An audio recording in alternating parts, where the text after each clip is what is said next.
Bon, voilà. Donc, eh bien, à la fin de tout ça, je vais vous demander trois choses. Je commence toujours que vous êtes au courant de qu'est-ce que je vais vous demander à la fin. Donc, qu'est-ce que je vais vous demander? C'est, premièrement, qu'est-ce que Dieu t'a dit aujourd'hui? Autrement dit, pendant que vous écoutez, l'idée, ce n'est pas de m'écouter. L'idée, c'est de rester à l'écoute de qu'est-ce que le Seigneur veut vous dire. Et une fois qu'il nous dit qu'est-ce qu'il veut nous communiquer, la deuxième chose, c'est de demander qu'est-ce que lui veut qu'on fasse avec qu'est-ce qu'il vient de nous communiquer. Et la troisième chose, c'est de toujours mettre ça dans une forme de prière, dans une forme de prière. Donc, vous remarquez qu'on vise sur lui en premier. Qu'est-ce que vous voulez me dire? Vous, après ça, qu'est-ce que vous voulez que je fais avec qu'est-ce que vous venez de me dire? Et la troisième chose, c'est que c'est très important que les choses que Dieu nous donne, on le ramène à lui. Ça fait un genre de boucle. Même en Romain, ça dit que toutes choses viennent de Dieu, par Dieu, pour Dieu.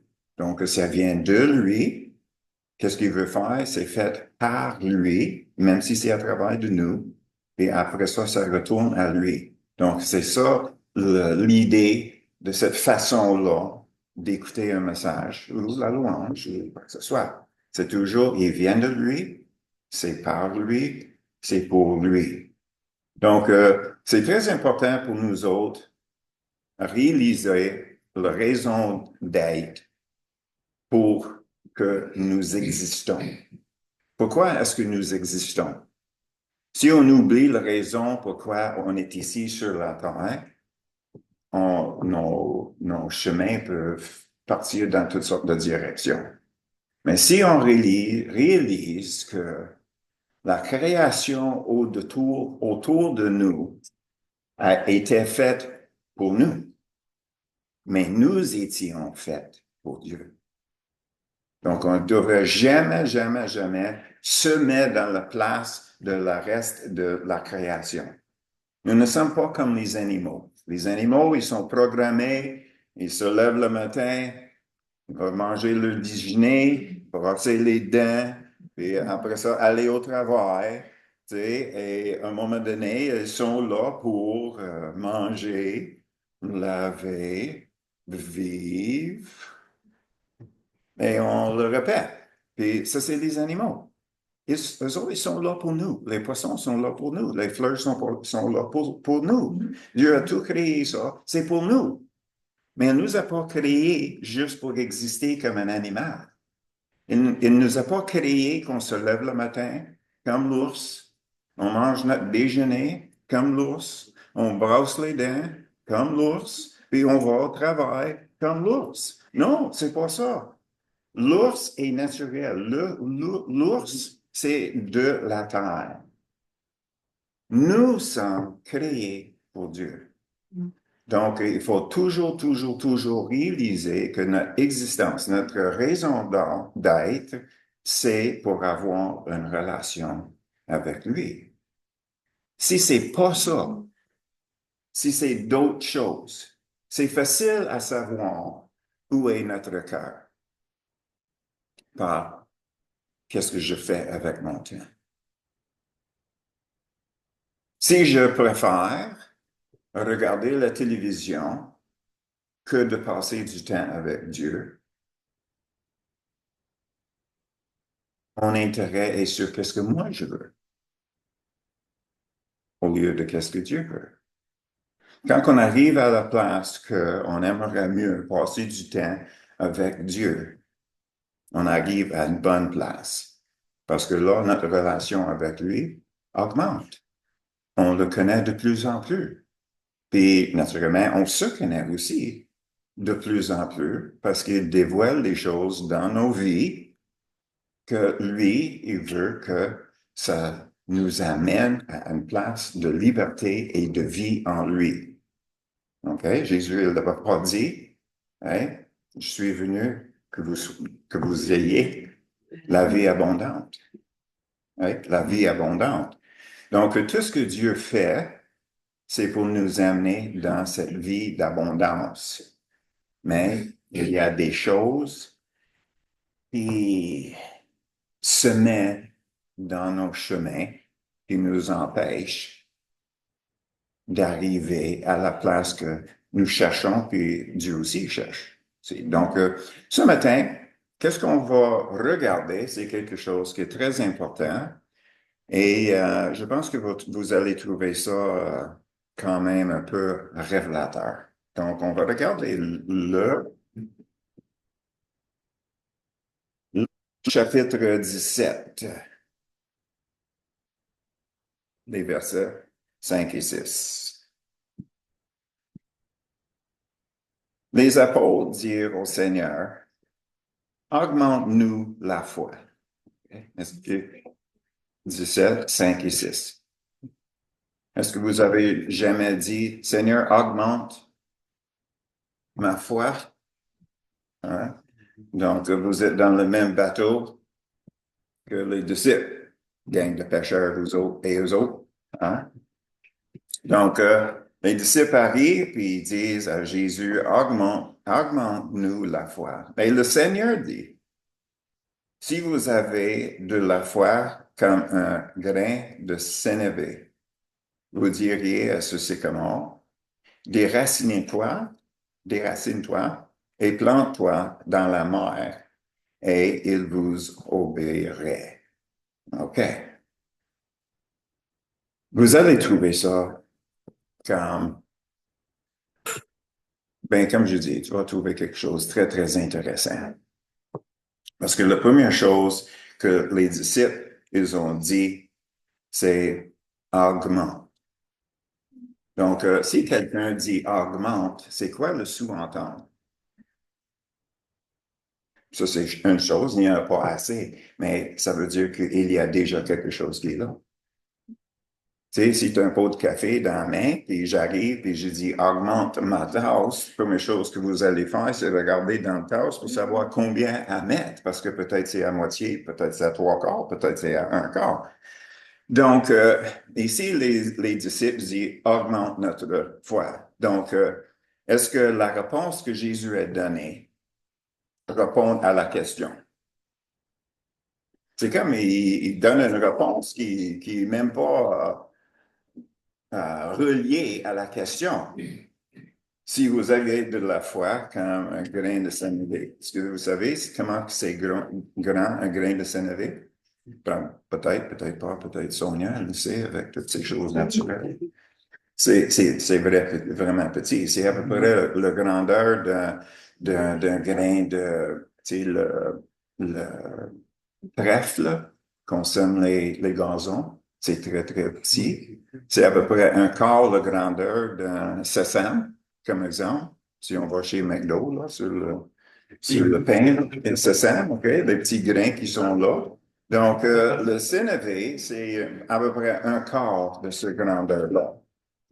Donc, comment est-ce que ça s'est relié avec ce que les disciples ont demandé? Augmente notre foi, puis il dit, si tu as un burger de McDonald's, là, regarde le petit grain qui est dessus, puis si tu as autant de foi que ça, tu peux déraciner un arbre. Mais la chose, c'est que c'est comme souvent, on regarde dans les Écritures, puis quelqu'un pose une question, puis Jésus répond avec quelque chose, selon nous, ça n'a aucun rapport. Mais si on commence avec ce mot-là, augmente, OK, ça veut dire que vous, moi, eux autres, ils avaient de la foi. Donc, la réponse que Jésus a dit, indirectement, c'est que ça ne prend pas plus de foi que qu'est-ce que tu as. Tu en as assez. Il n'a pas dit, OK, fais ci, puis ça. Là, tu es arrivé à une certaine hauteur. Là, ta tasse de foi va être assez remplie que vous pouvez faire les œuvres. Non, il n'a pas dit ça. Il dit, ça prend tellement peu de foi. Tu peux quasiment pas le mesurer. Et là, tu peux faire quelque chose de mieux avec. Donc, le moment qu'on dit au Seigneur, augmente ma foi, c'est parce que nous avons une mauvaise perception. C'est quoi la foi?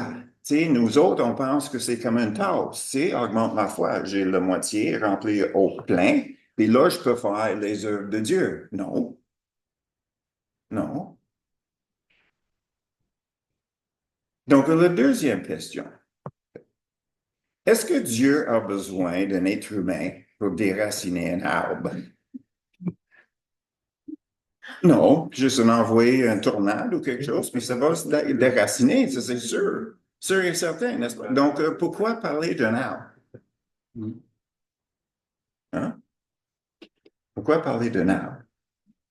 Dieu a besoin de ta foi pour déraciner un arbre? Non, ça ne fait pas de sens. Mais, de l'autre côté, il a dit déraciner. Donc, ça, c'est une clé. OK? Il y a des choses, comme j'avais mentionné, qui nous empêchent dans nos vies d'avancer vers le Seigneur, de connaître le Seigneur, n'est-ce pas? Ça, c'est les choses qui doivent être déracinées. Ça peut être une mauvaise attitude, ça peut être une mauvaise habitude. Puis on est là, puis c'est, oh, ça m'empêche, ça m'empêche, ça m'empêche. Oh, Seigneur, donne-moi la foi que je pourrais l'enlever. Tu l'as. Tu l'as déjà. C'est déjà en toi. Le Seigneur nous a donné tous assez de foi pour être sauvés. Ça, c'est miraculeux en partant. Puis là, après ça, il dit, tu as besoin de tellement peu de foi. Cherche pas quelque chose d'énorme. Tu as besoin juste d'un, tu sais, juste un petit bit. Puis tu vas avoir tout ce que ça va te prendre pour déraciner les choses dans votre vie. Est-ce que ça prend plus? Tu sais, comme j'avais commencé, on a été créé, notre raison d'être, c'est pour le Seigneur. Puis on permet certaines choses d'entrer dans notre vie qui nous empêchent, puis aussi s'empêchent à Dieu à venir nous rencontrer. C'est ça que Dieu veut enlever. Mais lui, il ne se force pas sur nous. Il est là pour nous aider à faire les choses que lui et nous voulons accomplir. Donc, au tout début, j'avais demandé, qu'est-ce que le Seigneur veut vous communiquer ce matin? Qu'est-ce qu'il veut que vous faisiez avec qu'est-ce qu'il vient de vous communiquer? Et de changer ça en forme de prière. Donc, quand on prie, on commence avec lui. Tu sais, Seigneur, tu es là. Tu es amour. Tout ce que tu fais, c'est que tu sois glorifié. Je sais, Seigneur, que tu vas être glorifié dans ma vie, à travers de ma vie. Donc, Seigneur, qu'est-ce que tu veux que je fasse avec ce que tu viens de me dire? Montre-moi le chemin. Puis il va arriver, il va nous rencontrer. Donc, c'est simple. Ça, c'est le message pour ce matin. Parce que, premièrement, je sais qu'il y a certaines choses qu'il faudrait que ça soit défaites en chacun de nous. Premièrement, l'image que ça prend beaucoup de foi pour faire les choses de Dieu. Tout. On l'a déjà. Dans le 12e chapitre de Romains, ça nous dit, fais des choses selon la foi que nous avons. Ça veut dire, n'essaie pas de faire des choses qui dépassent la foi que tu as. Mais en même temps, fais autant que tu peux avec la foi que tu as. Donc, qu'est-ce qu'on va faire? C'est, on va prendre juste un couple de minutes qu'on peut sonder vraiment le Seigneur. On fait là, sonder le Seigneur. Seigneur, est-ce qu'il y a des sycamores à déraciner dans ma vie? Mais ne le prie pas si tu ne veux pas changer. Si tu ne veux pas changer, pose pas la question parce que Dieu répondra pas. Il sait que tu veux pas entendre, tu veux pas savoir, tu veux pas changer. Ou bien peut-être il va te dire quelque chose parce que c'est tout nouveau pour toi. Peut-être tu n'as jamais pensé que le Seigneur aimerait qu'une telle affaire soit enlevée de notre vie. Tu sais, peut-être il va dire caféine. Enlève la caféine. Tu sais, pourquoi? Pour notre bien. Mais qu'est-ce qui est plus important que ça? C'est le fait qu'on vient d'entendre Dieu nous parler. Ça, c'est le parti qui est miraculeux. Ça, c'est le parti qu'on devrait garder très, très cher dans notre vie. Le fait que Dieu est intéressé en nous. Il est digne de recevoir toute la gloire. Mais nous sommes sa gloire parce que nous sommes sauvés. Nous sommes sauvés. Donc, Jésus est glorifié à travers notre salut. Donc, qu'est-ce que Dieu veut communiquer avec nous ce matin? Qu'est-ce que Dieu veut communiquer avec nous? Premièrement, ça prend pas plus de fois que qu'est-ce que vous avez pour faire qu'est-ce que Dieu veut qu'on fasse. C'est si simple que ça. La question, c'est que, est-ce qu'on veut entendre?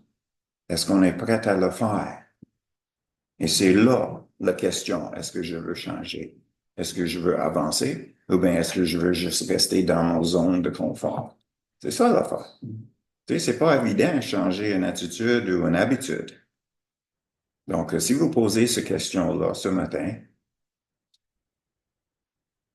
il fallait que ce soit réel. Parce que Dieu nous prend à notre parole. Amen. Il est dit que ton oui soit oui, ton non soit non. Pas de zone gris là-dedans. Donc, si on dit, Seigneur, montre-moi, ben, que ton oui soit oui. Puis si t'es pas intéressé, il le sait anyway. Donc, ce ne sera pas une surprise pour lui qu'on n'est pas intéressé. Il sait déjà. Mais si jamais on prend la décision que, OK, aujourd'hui, je prends un pas de foi, que si Dieu me parle d'une telle façon, il va m'accompagner jusqu'à la victoire, qu'on puisse vivre dans la liberté qu'il a préparée pour chacun de nous. Nous étions créés pour lui. Nous n'étions pas créés pour aller au travail, travailler, œuvrer, tout le temps, viser sur nos choses, nos vies, nous, moi, nous, moi, nous, moi, moi, nous. OK? Non, non.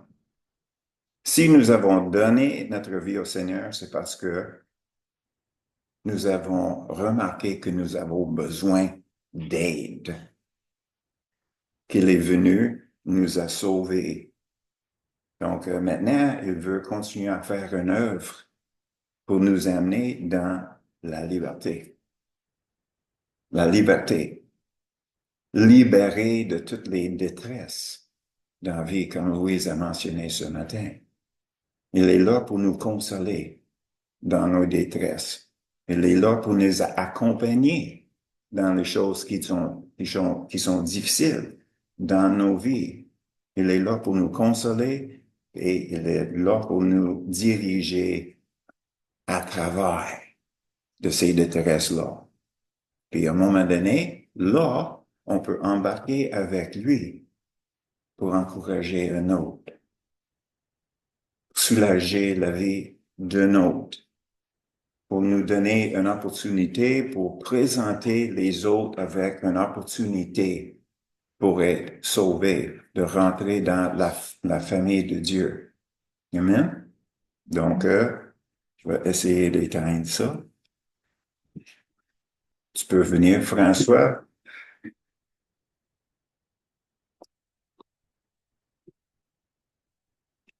Ça, c'est François. Mettre fin à la réunion. Ah.